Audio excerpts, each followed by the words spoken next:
जय हिंद दोस्तों। पीसीएस अभ्यास के इस ऑनलाइन प्लेटफॉर्म पर मैं शिवानी आप सभी का हार्दिक स्वागत करती हूँ। Science crash course plus PYQ series में आज हम केमिस्ट्री शुरू करने जा रहे हैं और जैसा कि आप जानते हैं कि L1 से लेकर लेक्चर 1 से लेकर लेक्चर 12 तक हम ऑलरेडी फिजिक्स के सारे चैप्टर कवर कर चुके हैं। ठीक है, तो फिजिक्स के घटना चक्र में फिजिक्स के ये जितने भी चैप्टर हैं इन सभी को हमने अच्छी तरह से कवर कर लिया है। जिन लोगों ने अभी तक वो लेक्चर नहीं देखे हैं वो प्लेलिस्ट में जाकर देख सकते हैं। आज हम शुरू करने वाले हैं केमिस्ट्री। केमिस्ट्री में आज हम जो टॉपिक पढ़ेंगे वो है परमाणु संरचना, रासायनिक एवं भौतिक परिवर्तन, विलयन, धातुएं, खनिज अयस्क, गुणधर्म उपयोग एवं मिश्र धातुएं। ठीक है, तो चलिए क्लास शुरू करते हैं। अच्छा, अब हम केमिस्ट्री पढ़ने जा रहे हैं तो सबसे पहले हमें जो वर्ड में अवेलेबल केमिकल एलिमेंट है उनका आइडिया रखना जरूरी है। तो 10th तक तो साइंस सभी ने पढ़ी है, इसलिए मैं ये समझ रही हूँ कि इन जो तत्वों के नाम है वो सभी को पता होंगे। तो जस्ट एक पीरियोडिक टेबल का ओवरव्यू ले लीजिए और अगर आप कुछ भूल गए हैं तो एक बार उसे रिकॉल कर लीजिएगा। ये पीडीएफ टेलीग्राम चैनल पर उपलब्ध कराई दी जाएगी पीसीएस अभ्यास के। आप वहां से इस पीडीएफ को डाउनलोड कर सकते हैं और उसके बाद फिर इसे रिवीजन के लिए यूज कर सकते हैं। तो चलिए, जो पहला टॉपिक है वो है परमाणु संरचना। तो परमाणु संरचना को समझने के लिए सबसे पहले ये देखते हैं कि एटम के अंदर मतलब परमाणु के अंदर होता क्या क्या है। तो ये देखिए, ये होता है परमाणु के अंदर एक तो चीज होती है उसको बोलते हैं न्यूक्लियस। ठीक है, न्यूक्लियस के अंदर क्या रहते हैं? प्रोटॉन रहते हैं और न्यूट्रॉन रहते हैं। ठीक है, और तीसरी जो चीज होती है वो होती है इलेक्ट्रॉन। ठीक है, इलेक्ट्रॉन्स क्या करते हैं? इस न्यूक्लियस के चारों तरफ चक्कर लगाते रहते हैं। क्लियर हो गया? तो परमाणु तीन चीजों से मिलकर बना होता है, एटम तीन चीजों से मिलकर बना होता है। किससे किससे? एक तो प्रोटॉन, दूसरा न्यूट्रॉन और तीसरा इलेक्ट्रॉन। ठीक है, अच्छा, इसमें से जो प्रोटॉन होते हैं वो तो होते हैं धनावेशित कण यानी कि पॉजिटिव्स। इलेक्ट्रॉन होते हैं ऋणात्मक कण यानी कि नेगेटिव, और न्यूट्रॉन पर कोई चार्ज नहीं होता। ठीक है, तो न्यूट्रॉन का मतलब, न्यूट्रॉन किससे बना है? न्यूट्रल। न्यूट्रल मतलब उदासीन। ठीक है, तो न्यूट्रॉन क्या होते हैं? उदासीन कण होते हैं। तो ये चीज आप याद रखिएगा कि एटम के तीन पार्ट, प्रोटॉन, न्यूट्रॉन और electron. Proton positive, electron negative और न्यूट्रॉन न्यूट्रल। ठीक है, उदासीन। अच्छा, अब जो इंपॉर्टेंट चीज है याद रखने वाली कि इनकी खोज किसने की थी। परमाणु में ये जो तीन चीजें हैं ना, इनकी अलग अलग साइंटिस्ट ने खोज करी थी, एक ही ने नहीं करी थी। तो उन तीनों को याद करने की ट्रिक है ईट पर नाज। ठीक है, ये वर्ड आप याद रखिएगा, ईट पर नाज। जिनको पता है बहुत अच्छी बात है, जिनको नहीं पता है वो याद कर लीजिए। ठीक है, ईट पर, ईट से क्या मतलब है? ईट से मतलब है इलेक्ट्रॉन की खोज थॉमसन ने की थी। ठीक है, तो जे थॉमसन थे, उन्होंने इलेक्ट्रॉन की खोज की थी, ये आप देख सकते हैं। उसके बाद पर, तो प्रोटॉन की रदरफोर्ड ने, पा से प्रोटॉन, रा से रदरफोर्ड। ठीक, तो प्रोटॉन की किसने की थी? रदरफोर्ड ने की थी। और नाच, तो ना से न्यूट्रॉन और चा से चैडविक। ठीक, तो न्यूट्रॉन की किसने की थी? चैडविक ने करी थी। ये तीनों नाम आप अच्छी तरह से याद रखिएगा। इसके बाद दो और कण हैं जो इंपॉर्टेंट है, आयोग ने इनसे क्वेश्चन पूछे हैं कई बार, इनको भी देख लेते हैं। एक तो होता है पॉजिट्रॉन। ठीक है, पॉजिट्रॉन क्या होता है? पॉजिट्रॉन होता है एक धनावेशित कण जिसका द्रव्यमान और आवेश का परिमाण इलेक्ट्रॉन के समान होता है। मतलब कि इलेक्ट्रॉन तो नेगेटिव होता है, उसके बिल्कुल सिमिलर कण, बस उसमें क्या होगा? उसका जो आवेश होगा वो क्या होगा? पॉजिटिव होगा। इलेक्ट्रॉन नेगेटिव और पॉजिट्रॉन पॉजिटिव, पॉजिटिव से ही पॉजिट्रॉन बना हुआ है। ठीक है, तो धनावेशित आवेशित धनात्मक आवेशित कण होते हैं। ठीक है, ये चीज आप याद रखिएगा। दूसरा होता है ड्यूट्रॉन। ड्यूट्रॉन क्या होता है? ड्यूट्रॉन का मतलब ड्यूटेरियम का नाभिक। ठीक है, जिसमें एक प्रोटॉन और एक न्यूट्रॉन होता है। ठीक है, एक प्रोटॉन और एक न्यूट्रॉन। ठीक है, तो दो चीजों से मिलकर बना होता है ड्यूट्रॉन। याद रखिएगा, ड्यू, ड्यू से किसको? ड्यू होता है ना दो, ड्यू का मतलब ही होता है दो। ठीक, तो ये आप देख रहे होंगे, ये है ड्यूट्रॉन। ठीक है, 1H2। उसके बाद तीसरा आता है ट्राइटॉन। ट्राइटॉन में क्या होता है? तीन हो जाते हैं। ठीक है, तो इसमें क्या हो जाता है? दो न्यूट्रॉन हो जाते हैं और एक प्रोटॉन हो जाता है। ठीक है, तो ड्यूट्रॉन में क्या हो गया? एक प्रोटॉन एक न्यूट्रॉन, और अगर इसका ट्राइटॉन बन गया तो ट्राइटॉन में क्या हो गया? दो न्यूट्रॉन और एक प्रोटॉन। क्लियर है? चलिए याद कर लीजिएगा, ये ड्यूट्रॉन क्या होता है और पॉजिट्रॉन क्या होता है। फिर आते हैं न्यूट्रिनो पार्टिकल्स। न्यूट्रिनो पार्टिकल्स क्या होते हैं? न्यूट्रिनो का मतलब है कि इसका वजन, मतलब ब्रह्मांड में ये सबसे अबंडेंट मात्रा में, सबसे प्रचुर मात्रा में पाए जाते हैं न्यूट्रॉन पार्टिकल्स, न्यूट्रिनो जो होते हैं, ठीक है। और इसका कोई द्रव्यमान नहीं होता, इसका कोई आवेश नहीं होता, ठीक है। और ये सबसे प्रचुर मात्रा में पाए जाने वाले कण हैं, ठीक है। ये चीज आप याद रखिएगा। अच्छा, इसका वजन इतना कम है कि कोई भी इसका द्रव्यमान नहीं माप पाया है, ठीक है। ये चीज आप याद रखिएगा। द्रव्यमान होता तो है पर इतना कम होता है कि कोई नाप ही नहीं पाया है। चलिए क्वेश्चन देख लेते हैं क्या क्या आए हैं। परमाणु नाभिक के अवयव हैं, तो नाभिक के अंदर क्या क्या रहते हैं? प्रोटॉन रहता है और न्यूट्रॉन रहता है। क्लियर? तो आंसर क्या हो गया? सी हो गया इसका आंसर। एटम में न्यूट्रॉन की खोज किसने की थी? तो न्यूट्रॉन की नाच, न्यूट्रॉन चैडविक, ठीक है। तो क्या हो गया? बी हो गया इसका आंसर। फिर क्या है? निम्नलिखित में कौन एक अणु परमाणु कण नहीं है? अणु परमाणु का मतलब जो परमाणु में नहीं पाया जाता। एटम में 3 कण पाए जाते हैं, प्रोटॉन, न्यूट्रॉन, इलेक्ट्रॉन, और इसके अलावा कौन सा इसमें है? ड्यूट्रॉन। तो ड्यूट्रॉन नहीं है परमाणु, अणु परमाणु कण। फिर क्वेश्चन है, निम्न युग्मों में से कौन सा एक कण प्रतिकण युग है?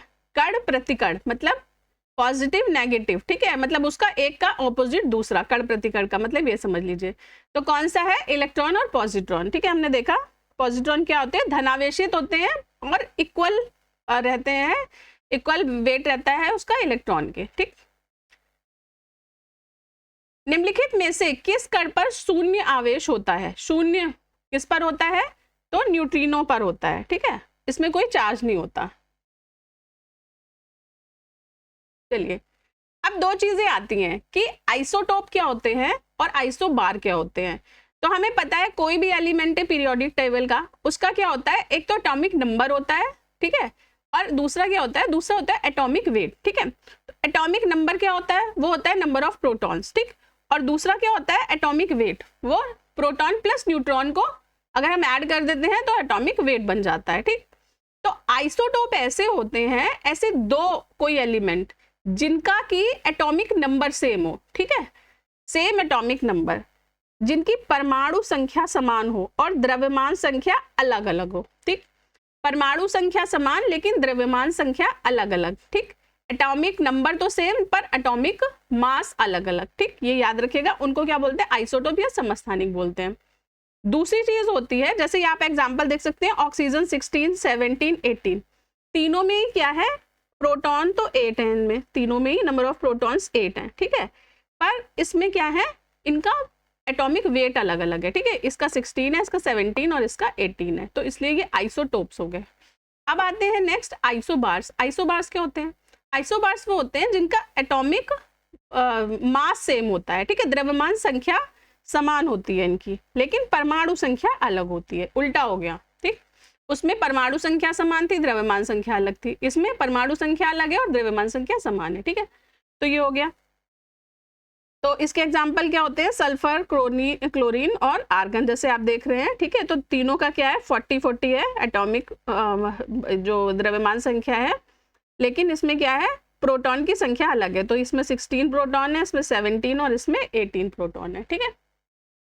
ये देखिए, जूम करके दिखा देती हूँ, ठीक है। इसमें 16, 17, 18 और लेकिन इनका जो एटॉमिक वेट है वो तीनों का सेम है।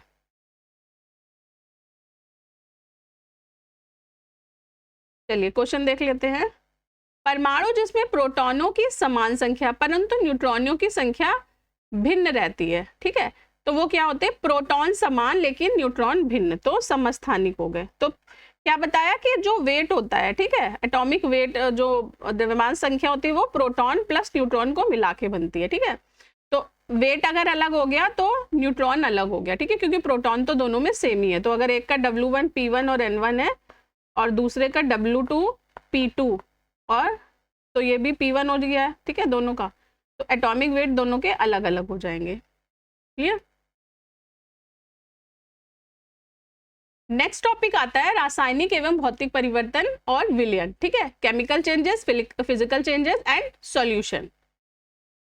अच्छा, देख लेते हैं कि रासायनिक परिवर्तन क्या होते हैं, केमिकल चेंजेस क्या होते हैं। क्या होते हैं केमिकल चेंजेस?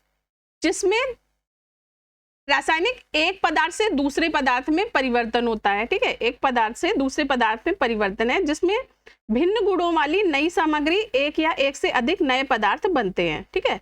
तो अलग गुण वाली नई चीज बनेगी और एक या एक से अधिक भी बन सकते हैं, ठीक है। यह तब होता है जब एक पदार्थ दूसरे के साथ मिलकर एक नया पदार्थ बनाता है, ठीक है। तो दो चीजें ऐसे मिक्स हुई कि उन्होंने एक नया पदार्थ बना दिया और वो उसके गुण अलग रहेंगे, ठीक है, और वो अलग ही बनेगा पदार्थ।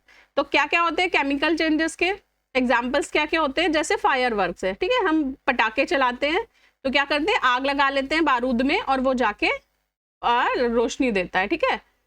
उसके बाद फ्राइंग एग को अगर ऑमलेट बनाएंगे तो क्या होगा, वो सॉलिडिफाई हो जाएगा, उसकी पूरी नेचर ही चेंज हो जाएगा। फिर है फोटोसिंथेसिस, ठीक है, फोटोसिंथेसिस में भी खाना जो बनाते हैं पेड़ अपना, तो एक रासायनिक परिवर्तन है, केमिकल रिएक्शन होती है ना उसमें। फिर बर्निंग ऑफ वुड, ठीक है, आग को जलाना, लकड़ी को जलाना, लकड़ी जलती है तो क्या होता है, ऑक्सीडाइज्ड होती है, ठीक है, ऑक्सीजन की हेल्प से आग लगती है और फिर लकड़ी जल जाती है और उसे धुएं में और राख में कन्वर्ट हो जाती है। तो ये केमिकल चेंजेस के उदाहरण है। कंबजन ऑफ प्रोपेन, जो हम गैस जलाते हैं, ठीक है, तो उसमें गैस फ्लेम में कन्वर्ट हो जाती है। और डाइजेशन, जो खाना हम खाते हैं और हमारा फूड डाइजेस्ट होता है, वो भी केमिकल चेंजेस का ही उदाहरण है एक। भौतिक परिवर्तन, भौतिक परिवर्तन क्या होते हैं, भौतिक का मतलब है दिखने वाली चीज में परिवर्तन, उसका रूप बदल जाता है, ठीक है। केमिकल में क्या होते हैं, उसके गुण बदल जाते हैं, और भौतिक में उसका रूप, फिजिकल, ठीक है, फिजिकल अपीयरेंस होता है ना, फिजिकल टेस्ट आपने सुना होगा, फिजिकल ट्रेनिंग, फिजिकल टेस्ट, तो क्या होते हैं वो इससे रिलेटेड होते हैं, भौतिक परिवर्तनों से रिलेटेड है, ठीक है। तो भौतिक परिवर्तन एक प्रकार का परिवर्तन है जिसमें पदार्थ के भौतिक गुण बदल जाते हैं। पदार्थ की अवस्था में परिवर्तन, रंगगत घुलनशीलता में परिवर्तन आदि सभी भौतिक परिवर्तन। भौतिक परिवर्तन के दौरान पदार्थ की ना तो संरचना बदलती है, ठीक है, और ना ही रासायनिक प्रकृति में कोई परिवर्तन होता है। जैसे आप पानी का उदाहरण ले लीजिए, पानी बर्फ है तब भी वो H2O है, अगर पानी है लिक्विड स्टेट में तब भी वो H2O है, और अगर उसकी स्टीम बन गई तब भी उसकी केमिकल जो संरचना है वो H2O ही रहेगी, ठीक है। तो केमिकल चेंज नहीं हुआ पर उसकी जो दिखने की फिजिकल जो अपीयरेंस है वो चेंज हो रही है, ठीक है। तो एग्जाम्पल देख लेते हैं, मेल्टिंग आइस, ठीक है, is a type of physical change, and boiling water is also, breaking glass, ठीक है, ग्लास टूट गया तो वो भी फिजिकल चेंज है पर उसका केमिकल चेंज नहीं हुआ, ठीक है, कांच अभी भी कांच ही है। चॉपिंग वुड, ठीक है, लकड़ी को काट कर कुछ और बना देना। Paper folding, then breaking egg, ठीक है, अंडे को हम तोड़ेंगे तब भी उसका केमिकल चेंज नहीं होगा, पर अंडे का अगर हम ऑमलेट बनाएंगे उससे हीट कर देंगे तब फिर उसका केमिकल चेंज हो जाएगा, ठीक है। नेक्स्ट है विलयन या सोल्यूशन। सोल्यूशन क्या होता है, सोल्यूशन होता है दो या दो से अधिक घटकों का एक होमोजीनियस मिक्सचर। होमोजीनियस सजाती है, देखिए दो तरह के मिक्सचर होते हैं, एक होता है होमोजीनियस, एक होता है हेट्रोजीनियस, ठीक है। होमोजीनियस क्या होता है कि मान लीजिए दो चीज हमने मिला दी और फिर आपको पता नहीं चल रहा है कि इसमें क्या क्या मिला है अलग अलग, जैसे हम शरबत बनाते हैं ना, चीनी को पानी में घोल देते हैं तो हमें फिर पता नहीं चलता कि इसमें चीनी है, पानी है, या अगर हमने नमक भी ऐड कर दिया तो नमक का भी पता नहीं चलता। पर अगर आप पानी में ऑयल को मिलाएंगे तो ऑयल क्या होगा, वो मिक्स नहीं होगा, ठीक है, तब आप क्लियरली पता लगा, मतलब दो गिलास में एक में शरबत रखा है और एक में गिलास में पानी में ऑयल मिला रखा है, तो आप क्लियरली बता देंगे कि इसमें ऑयल है, क्यों, क्योंकि वो ऑयल जो है वो पानी के साथ मिक्स नहीं होता, तो उसे क्या बोलेंगे, हेट्रोजीनियस मिक्सचर बोलेंगे, ठीक है। और जो होमोजीनियस है उसे क्या बोलेंगे, सजातीय मिश्रण बोलेंगे, ठीक है। तो ये क्लियर डिफरेंस आप पता करिए, होमोजीनियस, होमो मतलब एक जैसा और हेट्रो मतलब अलग अलग, ठीक। तो देख लेते हैं विलयन क्या होता है। ये दो या दो से अधिक घटकों का सजातीय मिश्रण होता है जिसमें कण का आकार 1 nm से छोटा होता है। चलिए इतना भी डिटेल नहीं चाहिए। विलयन के सामान्य उदाहरण है पानी में चीनी, ठीक है, और पानी में नमक का घोल, सोडा पानी, ठीक है, ये होता है। अच्छा, विलयन में 3 चीजें जो इंपॉर्टेंट है, टर्म्स याद रखने वाले। एक तो होता है सल्यूट, इसको क्या बोलते हैं, विलेय हिंदी में। एक होता है सॉल्वेंट, इसे बोलते हैं विलायक, ठीक है। विलेय मतलब जो घुलना है जिसको, और विलायक मतलब जो उसे घोलेगा, ठीक है, जो उसे बेस प्रोवाइड करेगा। और सोल्यूशन, सोल्यूशन क्या हो गया, विलायक हो गया, ठीक है। तो 3 चीजें हैं। जब हम विलेय को विलायक में घोलेंगे तो क्या बनेगा, सॉरी ये विलायक नहीं है, ये होगा विलयन, विलयन। ठीक है, तो क्या बन जाएगा, विलयन बन जाएगा, सॉल्यूशन बन जाएगा। ठीक है, सॉल्यूट को सॉल्वेंट पे घोरने पर सॉल्यूशन बनता है। तो तीनों का क्लियर कट जो डिफरेंस है वो याद रखिएगा, तीनों नाम एक ही जैसे लगते हैं। अच्छा क्वेश्चन है, जल का वाष्प में परिवर्तन कहलाता है। तो अभी हमने देखा पानी से अगर स्टीम बन गई तो क्या बन जाएगा, वो भौतिक परिवर्तन हो जाएगा। ठीक है, फिर है निम्न में कौन सा युग्म सुमेलित नहीं है। अलवणीकरण समुद्री जल, तो समुद्री जल में लवण होते हैं, तो अलवणीकरण तो उससे हो सकता है कि लवण अलग करके उसे पीने योग्य बना दिया जाता है, तो ये सही है। ठीक है, ये नहीं पूछ रहे हैं, सुमेलित नहीं, नहीं को कभी स्किप नहीं करना है। ठीक है, चलिए बताइए कौन से ऐसे कंट्रीज हैं जिनको जरूरत पड़ती है समुद्री जल को अलवणीकरण करने की। बताइए, आपने अगर ज्योग्राफी पढ़ी होगी तो पता होगा कि नदियों की कहाँ पर कमी है, और जहाँ पर नदियों की कमी होती है यूजुअली उन कंट्रीज को कहाँ से पीने के पानी की आपूर्ति करते हैं, वो कई बारी समुद्र से ही आपूर्ति करते हैं। समुद्र के पानी को लेके उसे फिर उसमें से नमक को, लवर्स को अलग करके और फिर उसे पीने योग्य बनाते हैं। ठीक है, तो ऐसे कौन से कंट्री हैं जो कि अलवणीकरण का बहुतायत में प्रयोग करते हैं, बताइए। फिर है पेयजल प्रतिलोम परासरण, मतलब रिवर्स ऑस्मोसिस, इसे इंग्लिश में क्या बोलेंगे, रिवर्स ऑस्मोसिस। ठीक है, तो रिवर्स ऑस्मोसिस की प्रक्रिया आपको कहां पर देखने लगे को मिलती है, जो घरों में पानी के फिल्टर लगे होते हैं। ठीक है, वो किस प्रक्रिया का यूज करते हैं, रिवर्स ऑस्मोसिस या प्रतिलोम परासरण का यूज करते हैं। ठीक है, तो एक्वागार्ड में लगा रहता है तो पेयजल के लिए, तो ये भी सही है। विकृतीकरण प्रोटीन, ठीक है, तो प्रोटीन को भी विकृतीकरण किया जाता है। अच्छा देखिए पौष्टिकरण, अब देखिए अगर कॉमन सेंस से आप रोजमर्रा की चीजों का भी अच्छा ऑब्जर्वेशन कर लेते हैं ना, तो ये क्वेश्चन आप आराम से कर लेंगे। ये जो दूध के पैकेट आपने देखे होंगे, इस दूध के पैकेट पे हर जगह लिखा रहता है पॉस्चराइज्ड फुल क्रीम। ठीक, फुल क्रीम नहीं है, ये तो फुल क्रीम है, टोन्ड के लिए भी लिखा रहता है। तो जो दूध होता है ना, उसे पैकेट में जब सप्लाई किया जाता है उससे पहले उसका मशीनों में पौष्टिकरण किया जाता है। ठीक है, पौष्टिकरण से क्या होता है, उसमें जो बैक्टीरिया डेवलपमेंट के चांसेस होते हैं वो मिनिमाइज हो जाते हैं। ठीक, इस वजह से दूध को खराब होने से रोकने के लिए उसका पौष्टिकरण करके उसे घरों में तब सप्लाई किया जाता है। तो पौष्टिकरण किससे संबंधित होता है, दूध से। ठीक है, ना कि चाय से। तो ये क्या हो गया, नहीं पूछ रहा था, तो आंसर हमारा क्या हो गया डी आंसर हो गया। ठीक है, चलिए नेक्स्ट क्वेश्चन है, नीचे दो कथन दिए गए हैं, एक को अभिकथन ए तथा दूसरे को कारण आर कहा गया है।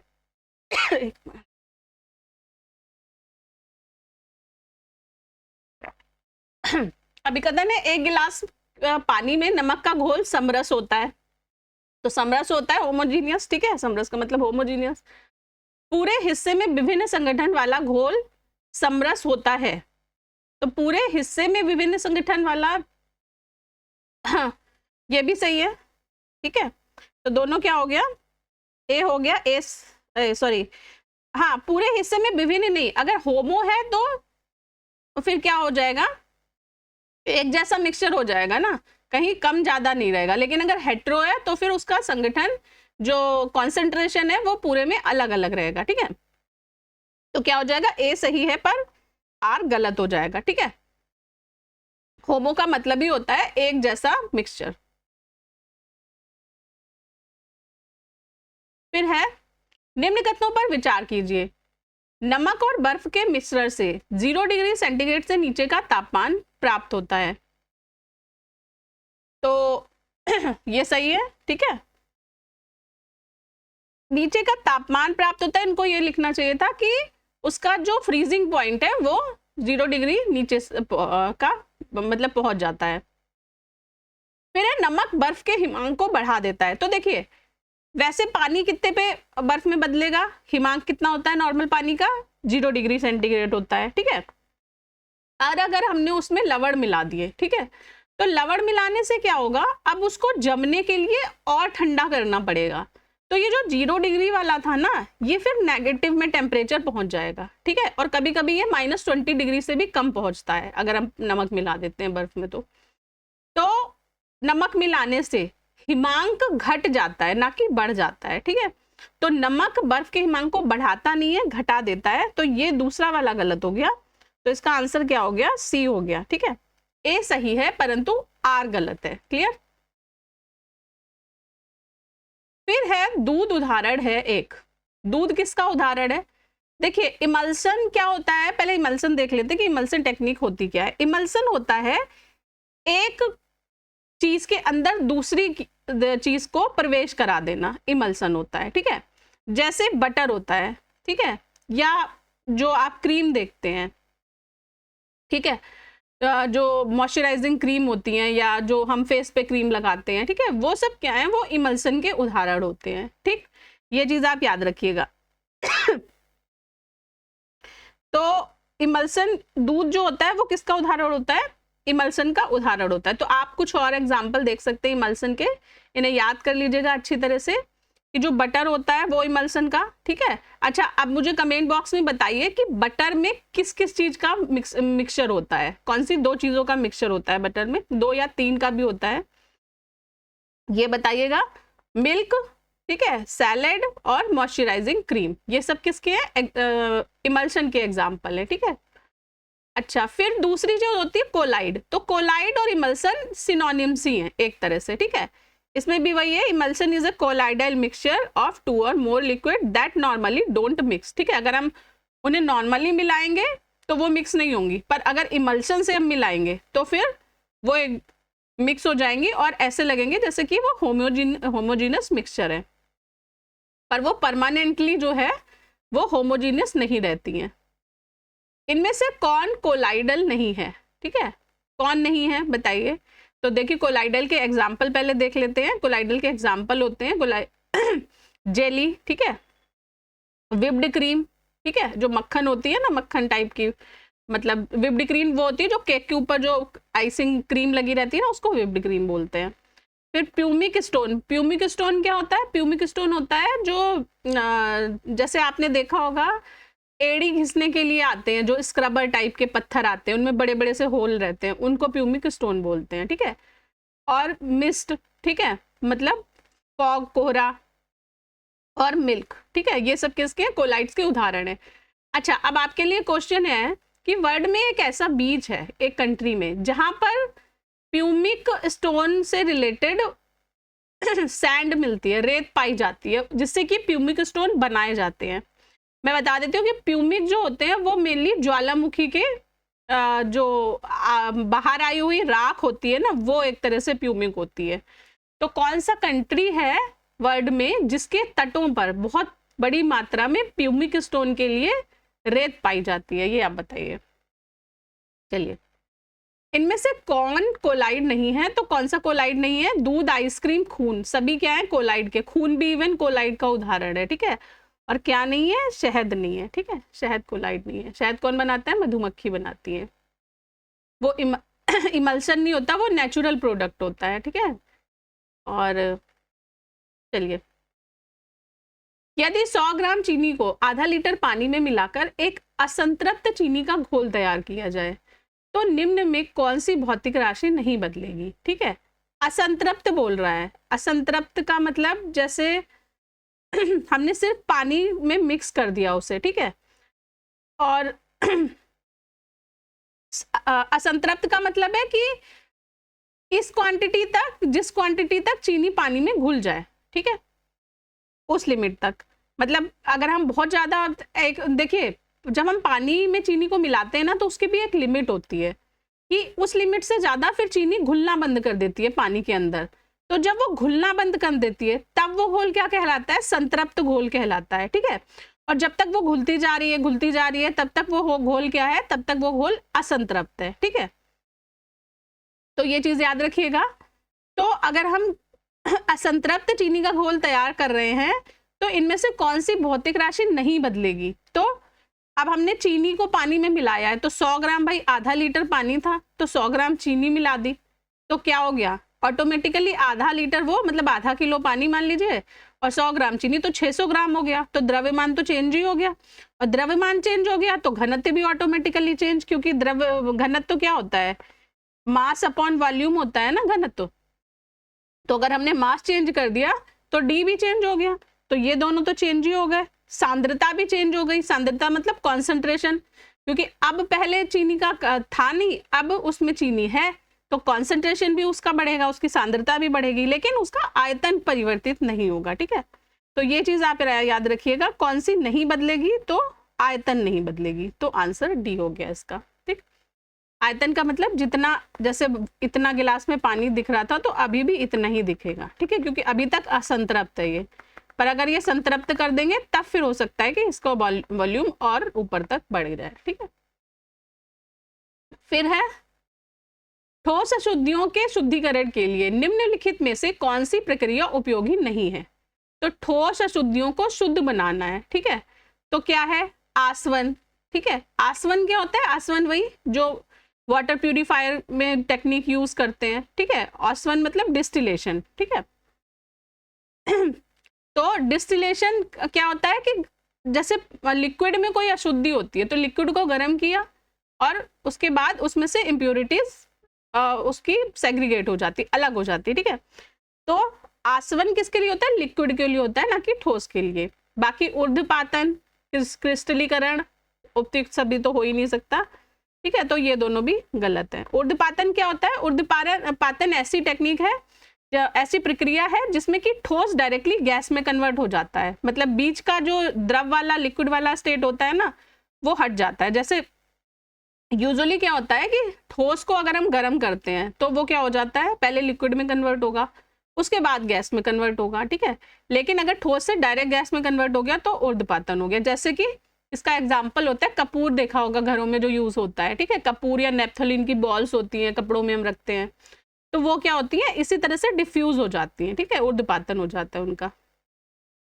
फिर है निम्नलिखित में से किस वस्तु के नमूने को हवा में खुला रखने पर कुछ समय पश्चात गायब हो जाता है, जैसे कपूर, नेप्थलीन अथवा शुष्क वर्ष, इस परिघटना को क्या कहते हैं। तो अभी देखा क्या कहते हैं, ऊर्ध्वपातन कहते हैं। ठीक है, तो ऊर्ध्वपातन क्या होता है, सब्लिमेशन, इंग्लिश में क्या बोलेंगे इसे, सब्लिमेशन। ठीक, सब्लिमेशन क्या है, भौतिक रासायनिक प्रक्रिया है। पहले तो ये याद रखिएगा कि भौतिक चेंज भी है और केमिकल चेंज, केमिकल फिजिकल दोनों चेंज है। ठीक है, जिसमें कोई पदार्थ अपनी ठोस अवस्था से सीधे गैस में परिवर्तित हो सकता है। ठीक है, ठोस अवस्था से सीधे गैस में परिवर्तित, इस पूरी प्रक्रिया के दौरान पदार्थ की अवस्था किसी मध्यवर्ती द्रव अवस्था में परिवर्तित नहीं होती। ठीक, कपूर का ठोस अवस्था से सीधे वाष्प उड़ जाना उत्पादन का उदाहरण है। उत्पादन के और भी उदाहरण है, जैसे आयोडीन, अमोनिया क्लोराइड और नेप्थलीन की गोलियां। ठीक है, तो ये पीडीएफ आपको पीसीएस अभ्यास के टेलीग्राम चैनल पर उपलब्ध करा दी जाएगी। उसके बाद आप वहां से इस पीडीएफ को ले सकते हैं।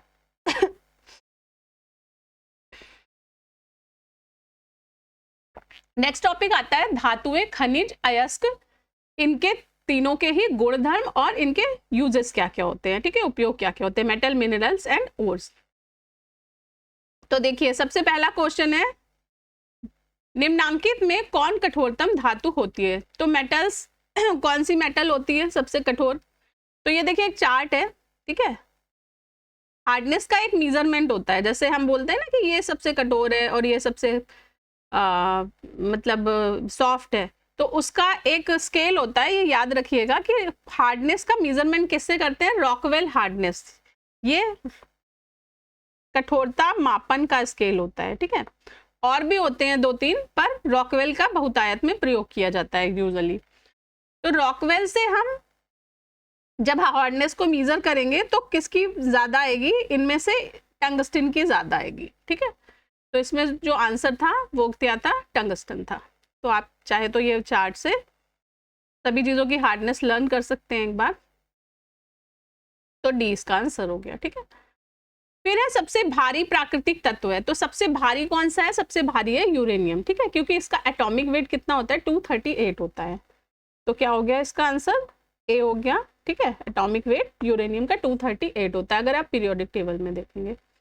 हाल ही में खोजी गई विश्व की सबसे महंगी धातु है। ये 2016 का क्वेश्चन है और उस समय शायद ये विवादित क्वेश्चन रहा था, पर आज की डेट में जो विश्व की सबसे महंगी धातु है, ठीक है, अगर अभी ये क्वेश्चन आता है, इस बार के आयोग दे देता है किसी भी उत्तर प्रदेश लोक सेवा आयोग, तो आप किस में टिक करेंगे, आप टिक करेंगे रोडियम में। ठीक है, rhodium is the most expensive metal on the planet till date. निम्नलिखित में से किस तत्व को मिट्टी के तेल में सुरक्षित रखा जाता है। ठीक है, तो मिट्टी के तेल में याद रखिएगा किसको सुरक्षित रखा जाता है, सोडियम को, ठीक। और क्यों रखा जाता है, क्योंकि सोडियम क्या होता है, बहुत ज्यादा क्रियाशील होता है और सोडियम अपनी उच्च अभिक्रियाशीलता के कारण ऑक्सीजन और नमी के साथ तीव्रता से रिएक्ट कर लेगा अगर उसे खुला छोड़ देंगे तो, ठीक है। लेकिन केरोसिन में रखने से क्या होता है, सोडियम उन दोनों के संपर्क में आने से बच जाता है, वो उसे प्रिवेंट कर लेता है ऑक्सीजन और नमी के संपर्क में आने से। केरोसिन ऑयल, मिट्टी के तेल को क्या बोलते हैं इंग्लिश में, केरोसिन, ठीक है, केरोसिन ऑयल। चलिए नेक्स्ट क्वेश्चन है, आजकल सड़क की रोशनी में पीले लैंप बहुतायत में प्रयुक्त हो रहे हैं, इन लैंपों में किसका उपयोग किया जाता है? तो सड़क के किनारे जो हेलोजन लाइट्स लगी रहती है ना, उनमें किसका उपयोग होता है, सोडियम लाइट का, याद रखिएगा। फिर है सोडियम वाष्प लैंप प्रायः सड़क प्रकाश के लिए प्रयुक्त होते हैं, क्यों होती हैं? क्योंकि इनका प्रकाश एक वर्णीय होता है और पानी की बूंदों से गुजरने पर विभक्त नहीं होता, ठीक है। तो जैसे बारिश भी होती है ना, तो वो लाइट को डिस्पर्स नहीं होने देता, फैलने नहीं देता, उसकी वजह से जो वाहन जाते रहते हैं रोड पर उनको क्लियरली दिखाई देता रहता है, तो पानी की बूंदें भी इसे विचलित नहीं करती। निम्नलिखित धातुओं में कौन सी स्वतंत्र अवस्था में पाई जाती है? तो स्वतंत्र अवस्था में कौन सी मिलती है, सोना मिलता है, ठीक है, ये मुक्त अवस्था में पाया जाता है। बाकी एल्यूमिनियम, बॉक्साइट, ओर के, अगर अभी आगे के स्लाइड्स में चार्ट देखेंगे, एल्यूमिनियम ओर के रूप में मिलती है। कौन सा ओर होता है, बॉक्साइट, ठीक है, तो ऑक्सीजन के साथ मिक्स रहती है। क्रोमियम भी ऑक्सीजन के साथ, जिंक भी, ठीक है, पर जो सोना रहता है वो किसी के साथ मिक्स नहीं, वो मुक्त अवस्था में पाया जाता है।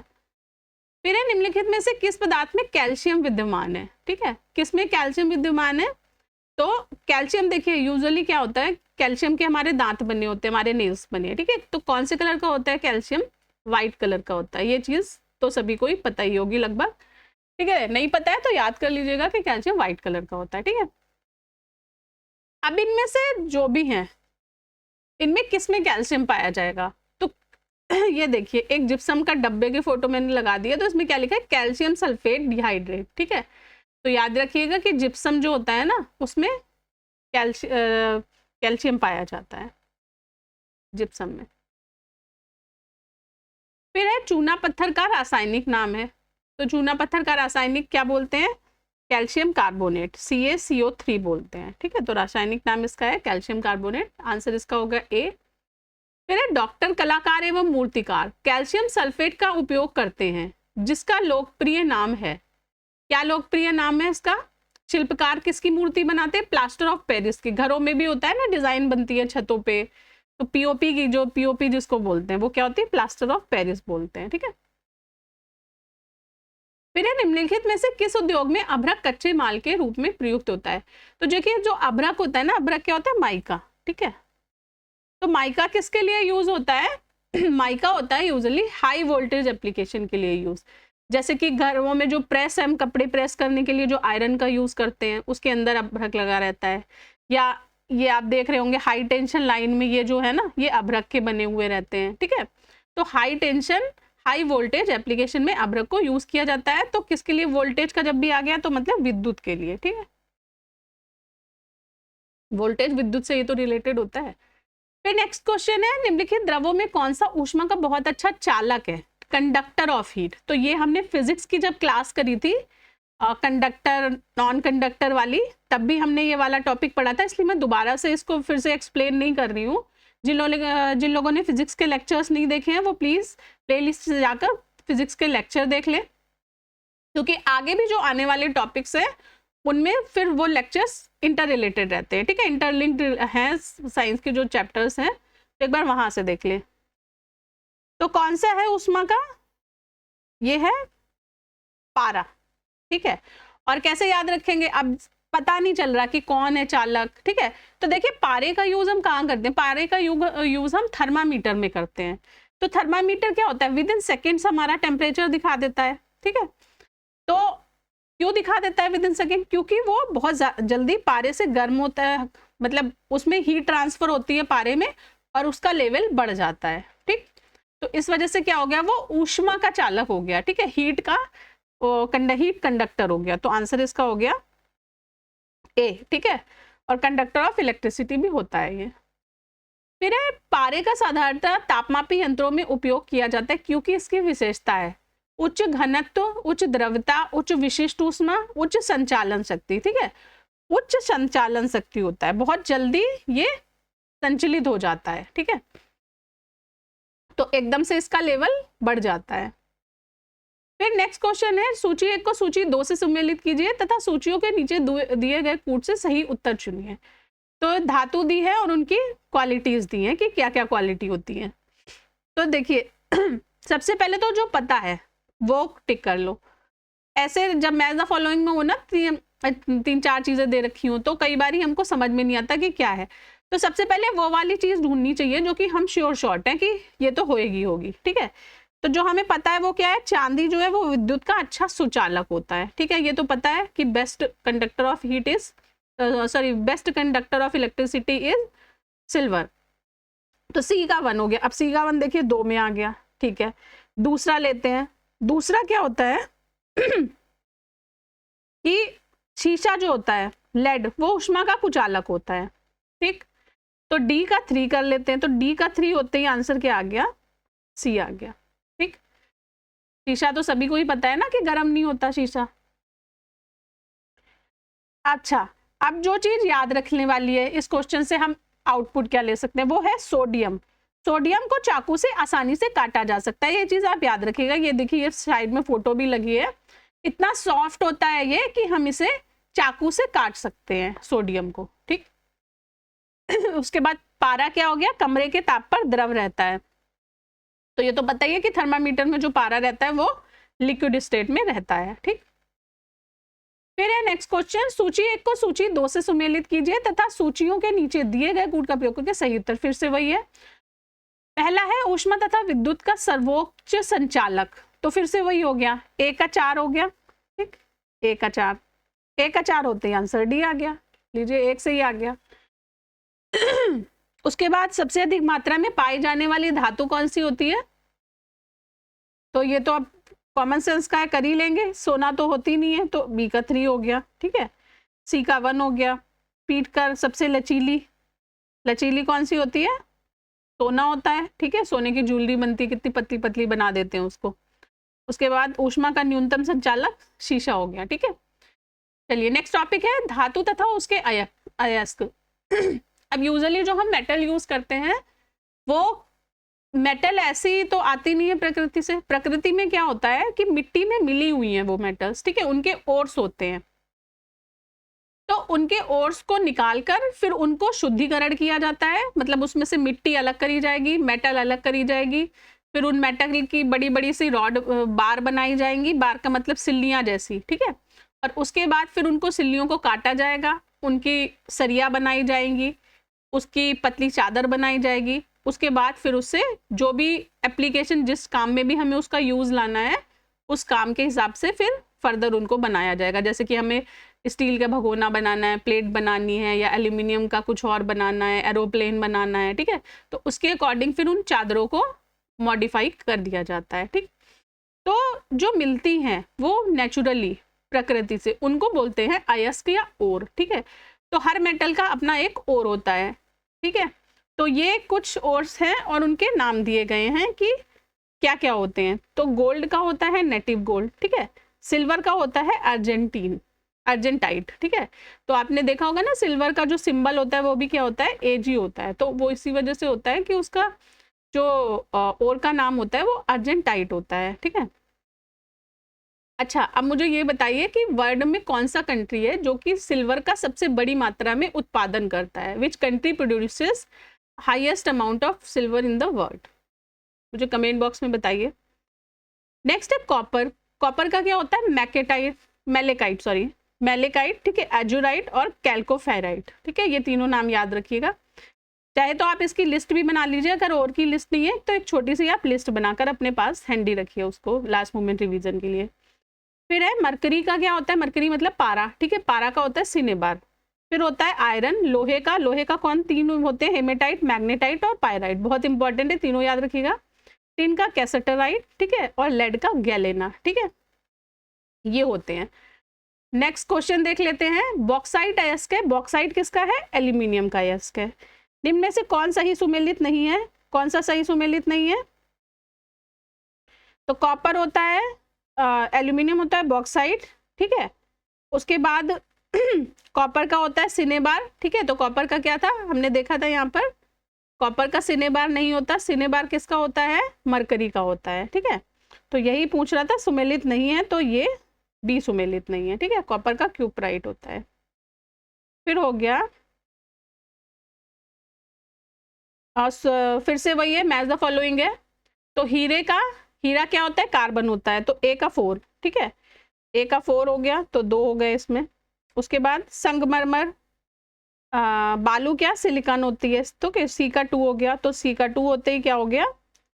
डी हो गया। बालू में जो चमकता रहता है ना, तो बालू में सबसे अधिक मात्रा में सिलिकॉन पाई जाती है। नेक्स्ट है मिश्र धातुएं। मिश्र धातुएं मतलब जब 2 या 2 से ज्यादा मेटल को मिलाकर एक नई मेटल को बना देते हैं, ठीक है, तो उन्हें क्या बोलते हैं? मिश्र धातुएं बोलते हैं, ठीक है। अच्छा, मिश्र धातु के अंतर्गत जो पढ़ेंगे हम टॉपिक वो है जंग, ठीक है। तो जंग क्या होती है? करोजन। आपने सभी ने देखा होगा कि पाइप के ऊपर ब्राउन ब्राउन कलर की इस तरह की लग जाती है, लोहे के पाइप होते हैं, ठीक है, उनको क्या बोलते हैं? जंग बोलते हैं। तो जंग एक प्राकृतिक प्रक्रिया है, ठीक है। परिष्कृत धातु को रासायनिक रूप से अधिक स्थिर ऑक्साइड में बदल देती है। तो ये जंग लगने का मेन कारण क्या होता है? ऑक्सीजन और नमी, 2 चीज याद रखिएगा, ठीक है। एक तो ऑक्सीजन और दूसरा नमी, ठीक है। नमी या ह्यूमिडिटी जिसको बोलते हैं, पानी, ठीक है। तो जब 2 चीजें मिलेंगी तभी कोई चीज को जंग लगेगी, ठीक। अच्छा, अब अगर जंग लगेगी तो क्या होगा? एक तो ऑक्सीडेशन होगा, दूसरा उसका वजन बढ़ जाएगा, ठीक है, और तीसरा उसका क्षरण शुरू हो जाएगा, डिटोरिएशन शुरू हो जाएगा चीज को, ठीक है, वो खराब होनी शुरू हो जाएगी। ये तीनों चीजें याद रखिएगा। क्वेश्चन देख लेते हैं। कथन है, ए जस्तेदार लोहे में जल्दी जंग नहीं लगता। तो ठीक है, जस्तेदार मतलब इस तरह की कोटिंग कर दी जाती है लोहे पे, तो वो उसे जंग से रोकता है।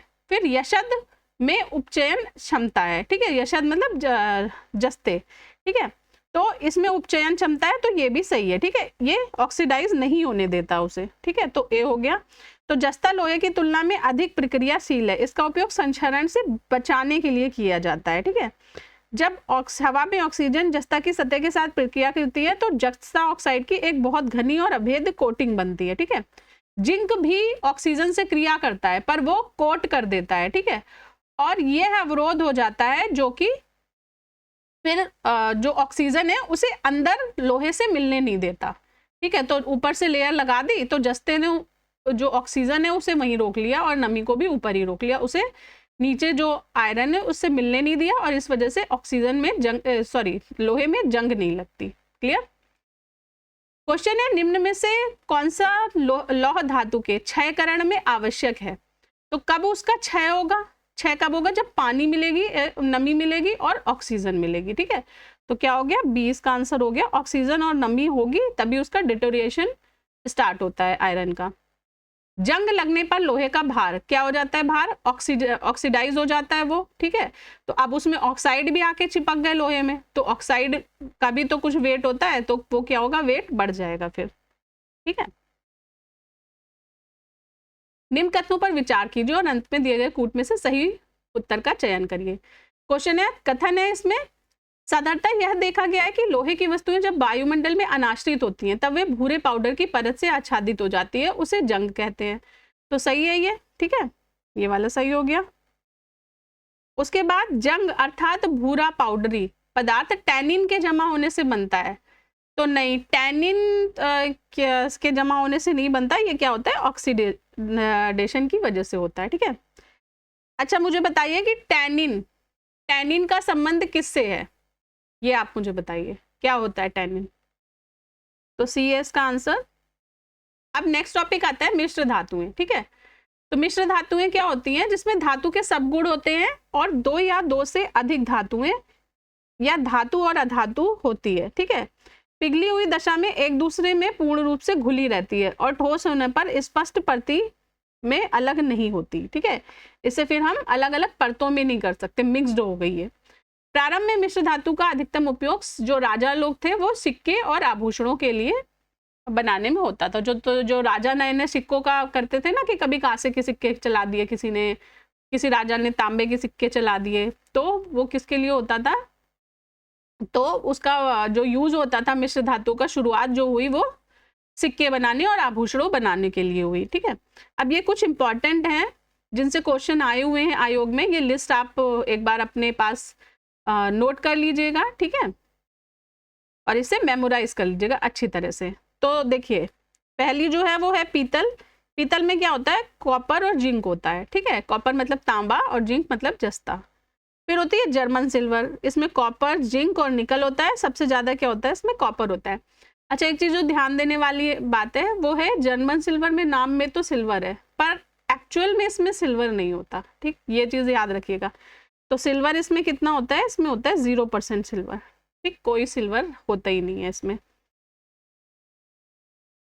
फिर आता है गन मेटल। गन मेटल में क्या होता है? कॉपर, जिंक और SN मतलब टिन। ठीक है, तो कॉपर मतलब तांबा, जिंक जस्ता और टिन। फिर मेटल मेटल और उसके बाद कांसा। कांसा में क्या? कॉपर और टिन होता है। ठीक है, तो अच्छा, इधर ये भी लगा हुआ है, ये PDF दे दी जाएगी। इसमें कुछ याद रखने की ट्रिक भी है। ठीक है, तो जैसे कांसा को याद करने की क्या ट्रिक है? टीता, टीता, टी से टिन और ता से तांबा। पीतल को याद करने की पिताजी, तो पी से पीतल, ता से तांबा और जी से जस्ता। ठीक है, सॉरी, हाँ, जिंक। ठीक है, उसके बाद टंका। टंका क्या क्या? सिटी, तो शीशा और टिन। फिर स्टील का लोक, तो लोहा और कार्बन। ठीक है, ये चीज आप देख लीजिएगा एक बार, ये ट्रिक से याद कर लीजिएगा। ट्रिक यूजुअली वो होता है हमें जब एग्जाम हॉल में याद करने में तुरंत दिमाग में आती है जब हम MCQ सॉल्व करते हैं।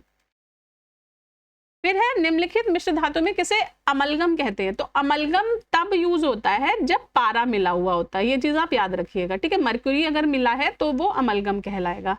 तो क्या है? पारे का अन्य धातु से मिश्रण, जबकि दांत में विशेषता दांत में छिद्र भरने के लिए प्रयुक्त होता है। ठीक है, तो जो दांतों में छेद हो जाते हैं ना, तो डेंटिस्ट क्या करते हैं? अमलगम भरते हैं उसमें। तो क्या हो गया इसका? C आंसर हो गया, पारा और जस्ता। ठीक है, फिर है टाका, एक मिश्र धातु है टाका। ठीक है, तो टाका मिश्र धातु क्या थी? सिटी। ठीक है, तो क्या हो गया? A आंसर, टिन और शीशा। ठीक थी ना यहाँ पर? टंका। ठीक है, तो टंका मतलब शोल्डर, शोल्डर की क्या ट्रिक थी? सिटी ट्रिक थी ये। ठीक है, तो सिटी मतलब शीशा और टिन। चलिए, फिर नेक्स्ट क्वेश्चन है कांसा मिश्र धातु है। ठीक है, कांसा मिश्र धातु किसकी किसकी है? तांबा और टिन की मिश्र धातु होती है। ठीक है, उसके बाद जर्मन सिल्वर में चांदी का प्रतिशत, तो जर्मन सिल्वर में चांदी होती ही नहीं है, तो 0% होता है। उसके बाद निम्न मिश्र धातु में किसमें तांबे की मात्रा अधिकतम होती है? तो तांबा किसमें अधिकतम होता है? कांसा में। ठीक है, कैसे अधिकतम होता है ये देखिए, ये चार्ट में देखिए आप। ठीक है, ये देखिए कितना होता है इसमें? 75% होता है। ठीक है, और बाकी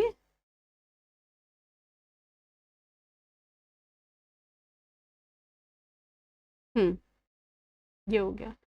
चलिए, नेक्स्ट क्वेश्चन है निम्नलिखित कथनों का परीक्षण करें। ये कर दिया ना, ठीक, हाँ हो गया। चलिए, क्या है भाई? इसमें है पीतल, तांबा तथा जस्ते की मिश्र धातु है, तो पिताजी। ठीक है, ट्रिक क्या थी पीतल की? पिताजी, पीतल, तांबा, जस्ता, तो सही है। उसके बाद एक सही हो गया। मैग्नेटाइट एल्यूमिनियम का सबसे अधिक महत्वपूर्ण अयस्क, तो नहीं, मैग्नेटाइट, हेमेटाइट ये किसके हैं? आयरन के हैं। ठीक है, तो 2 गलत हो गया, तो 2 गलत होते ही A गलत और C गलत हो गया। ठीक है, उसके बाद पारद सम्मिश्रण वे है जिसमें पारा अनिवार्यता सम्मिलित होता है, तो हाँ ठीक है, ये भी ठीक है।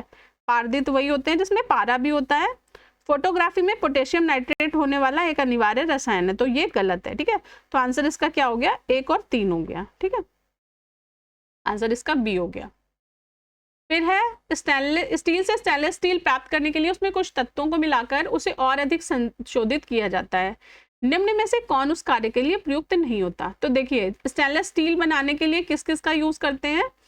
ये कॉम्पोजिशन दे रखा है साइड में। ठीक है, कार्बन, मैग्नीज, ठीक है, क्रोमियम और सिलिकॉन बहुत ही कम मात्रा में। ठीक है, molybdenum, phosphorus, sulphur, nitrogen, iron. तो इसमें है कि उसके लिए प्रयुक्त नहीं होता। मतलब देखिए सिलिकॉन बाय डिफॉल्ट रहेगा ही रहेगा आयरन में, लेकिन वो स्टेनलेस स्टील के लिए स्पेशली नहीं मिलाया जाता। क्यों? क्योंकि अगर सिलिकॉन की ज़्यादा क्वांटिटी हो जाती है आयरन में तो क्या होता है, वो ठंडा होने पर फिर वो ब्रिटलनेस की प्रॉपर्टी शो करने लगता है। मतलब अगर फिर स्टील को हम ठंडा करेंगे ना तो वो टूट जाएगा, उसमें क्रैक्स आ जाएंगे अगर उसमें सिलिकॉन ज़्यादा होगा। इसी तरह से एक और चीज़ है कि अगर स्टील में फॉस्फोरस ज़्यादा होगा तो फिर वो गर्म करने पर चटकने लगेगा। तो जैसे भगोना हम गर्म करते हैं ना, तो अगर उसमें फॉस्फोरस की मात्रा ज़्यादा होगी तो वो गर्म करने पर चटक जाएगा, ठीक है, स्टील। तो ये याद रखिएगा कि जो सिलिकॉन होता है एंड फॉस्फोरस, ये इनकी ज़्यादा मात्रा रिक्वायर्ड नहीं होती, ठीक है। थोड़ी सी मात्रा में, ये बहुत ही मिनिमम मात्रा में ये मिलाए जाते हैं स्टील में।